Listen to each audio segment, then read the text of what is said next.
Айрым кылмыштар мыйзам алдында көз жаздымда калса эмне болот? Айыпталгандар акча төлөп жазадан кутулуп кетишсечи, анда ал коррупцияга тете болуп калат деп айтышыңар мүмкүн. Бирок Кыргызстандагы жаңы мыйзамга ылайык аны экономикалык амнистия деп атап коюшту. Ага ылайык казынага байма-бай каражат которулуп жатат. Бирок ал кандай тартипте иштейт жана акчалар кайда кетип жатканын бардыгы эле түшүнө бербейт. Андыктан келгиле экономикалык амнистияны талдап көрөлү. Экономикалык амнистияны колдонуу демилгесин Садыр Жапаров президенттин милдетин аткарып жаткан мезгилде эле көтөргөн. Бул идея депутаттарга майдай жагып, мыйзам долбоорун бир күндүн ичинде 3 окуудан тең кабыл алып салышкан. Албетте бул жогорку кеңештин регламентине каршы келерин карашкан эмес. Мыйзамдын маңызы эмнеде? Уурдалган каражатты мамлекетке кайтарып берген соң сот жообуна тартылбайсың. Бирок канча уурдасаң ошонун баарын кайтарып бербейсиң. Тергөө аныктаган сумманы гана төлөп берсең болду. Мисалга сиздин машинаны талкалап кетишти. Күнөөкөр мамлекеттин эсебинен түрмөдө отурса, сизге эмне пайда? Эгер ал келтирген зыянды эки эсе көп төлөп берсе, сиз тескерисинче сүйүнмөксүз. Андыктан эмне үчүн мамлекет дагы ошондой эле жабыркаган тарап катары компенсация төлөтүү мүмкүнчүлүгүн колдоно албайт? Ошентсе дагы бардыгы эле уурулар акча төлөп жазадан кутулуп кете алышпайт. Кылмыштын 9 түрүнө гана амнистия колдонулат. Ишенип берилген мүлктү ыйгарып алуу же коротуу. Экинчиси алдоо же ишенимге кыянаттык кылуу менен мүлктүк залал келтирүү.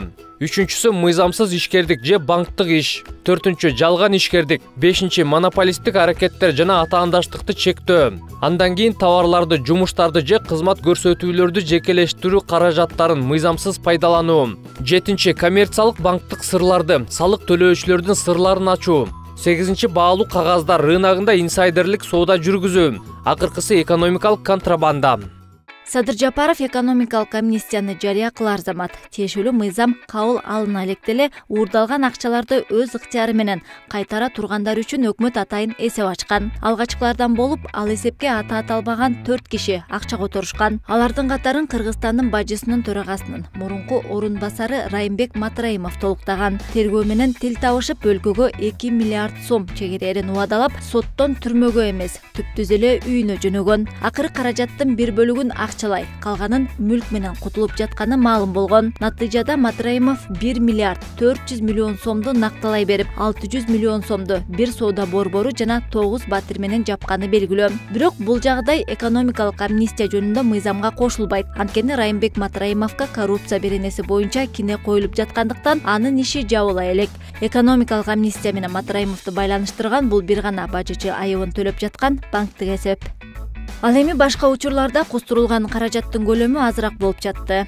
Мисалга Мунарбек Сайпидинов, Райымбек Матраимовдун өкүл баласы 1 миллион 33 миң 700 сомду мамлекетке кайтарып берди. Тергөөнүн маалыматы боюнча Сайпидинов Савай айыл өкмөтүнүн башчысы болуп турган маалда сапатсыз салынган спорт залды колдонууга кабыл алган үчүн өлкөгө дал ушунча зыян келтирген.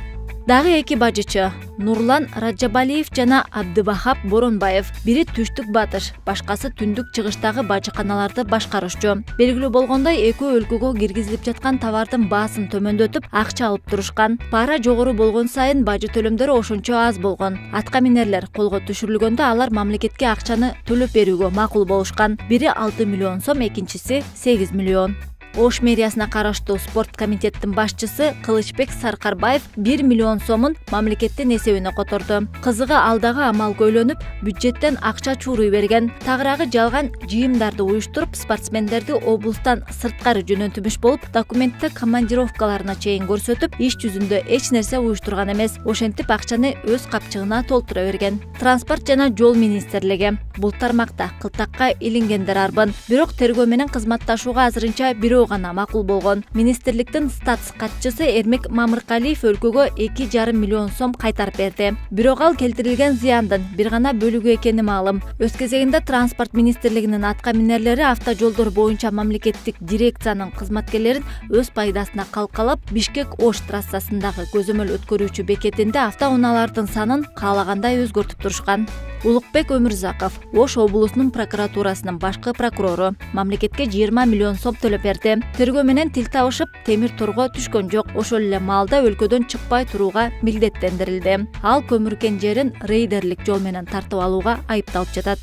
Эми дал ушул саналуу гана чуулгандуу иштерди кошо эсептегенде мамлекетке 2 миллиард 38 миллион 533 миң 700 сом которулуптур. Бул болжол менен 25 миллион долларга тетем. Мамлекет дагы канча кылмышкердин эркиндигин акчалай баалады белгисиз. Бирок УКМКнын маалыматы боюнча жогоруда аталган суммадан сырткары дагы 660 миллион сом АКШ акча бирдиги менен 8 миллион доллар чегерилген. Бул каражаттын бардыгы өкмөттүн депозиттик эсебинде сакталат. Андан ары акчалар мамлекеттик бюджетти колдоого жумшалат деп бийликтегилер убадалашууда.